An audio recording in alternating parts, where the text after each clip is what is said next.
과거에도 지지선에서 정직하게 상승하다가 직전 파동의 고가를 넘긴 뒤 트랩을 만들고 하락 추세로 전환되었습니다. 현재도 정직하게 지지선을 따라서 상승하다가 직전 고가를 넘기고 다시 하락 추세로 진입했죠. 상당히 유사한 흐름으로 진행이 되고 있다고 볼 수 있습니다.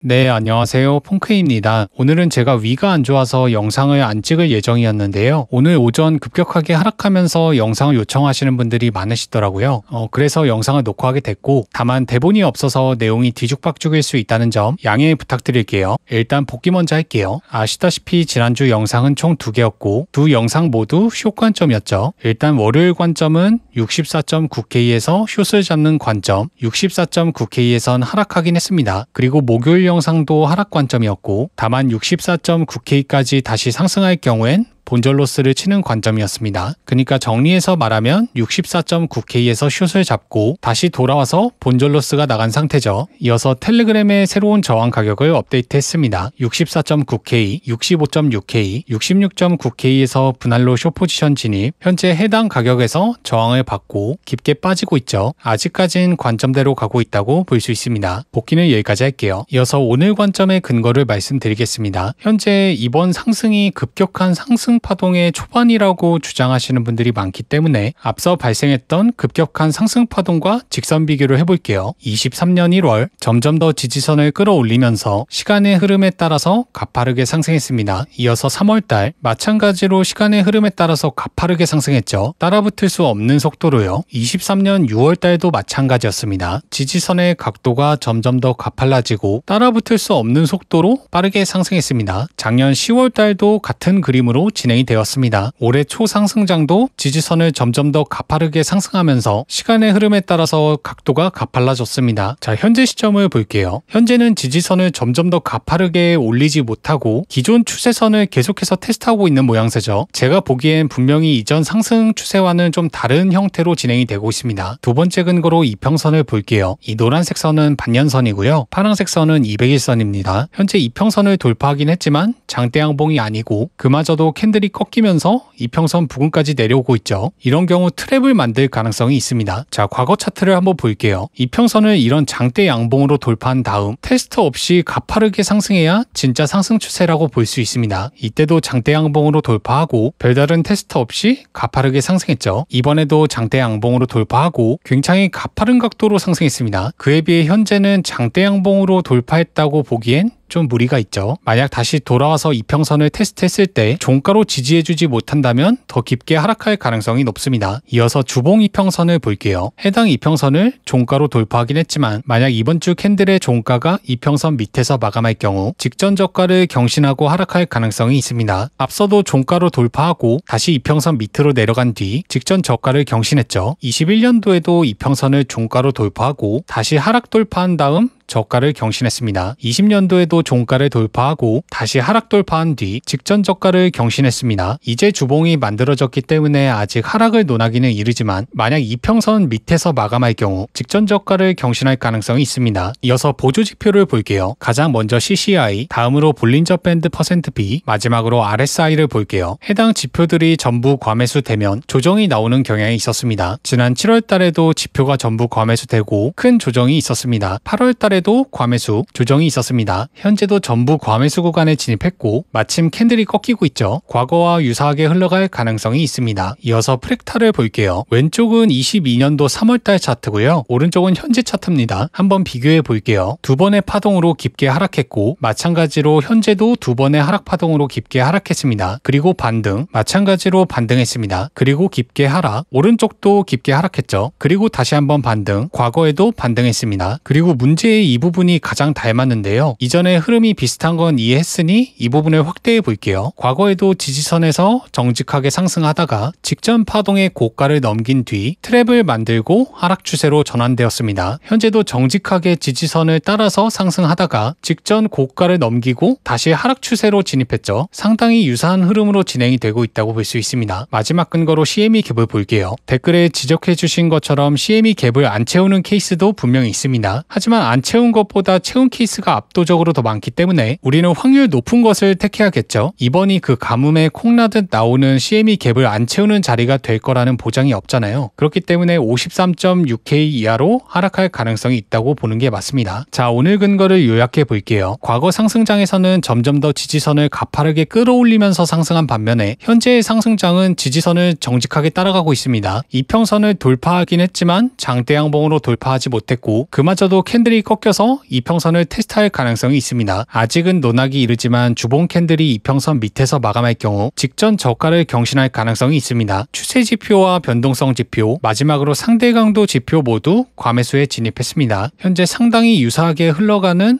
프랙탈이 있고 아직 채우지 못한 CME 갭이 있습니다. 자, 모든 근거를 종합해 봤을 때 해당 지지선을 깨고 내려가는 그림을 예상해 볼 수 있습니다. 하지만 반등했다가 지지선을 돌파할지 당장 돌파할지는 알 수가 없죠. 다만 이 위에서 숏 포지션을 잡았기 때문에 진입가까지 올 경우 본전로스로 대응하면 될 것 같습니다. 그리고 새로운 저항 가격과 지지 가격은 텔레그램과 멤버십에 공지하겠습니다. 반드시 알람 맞춰두세요. 오늘 영상은 여기서 마무리하고요. 도움이 되셨다면 구독, 댓글, 좋아요 부탁드리겠습니다.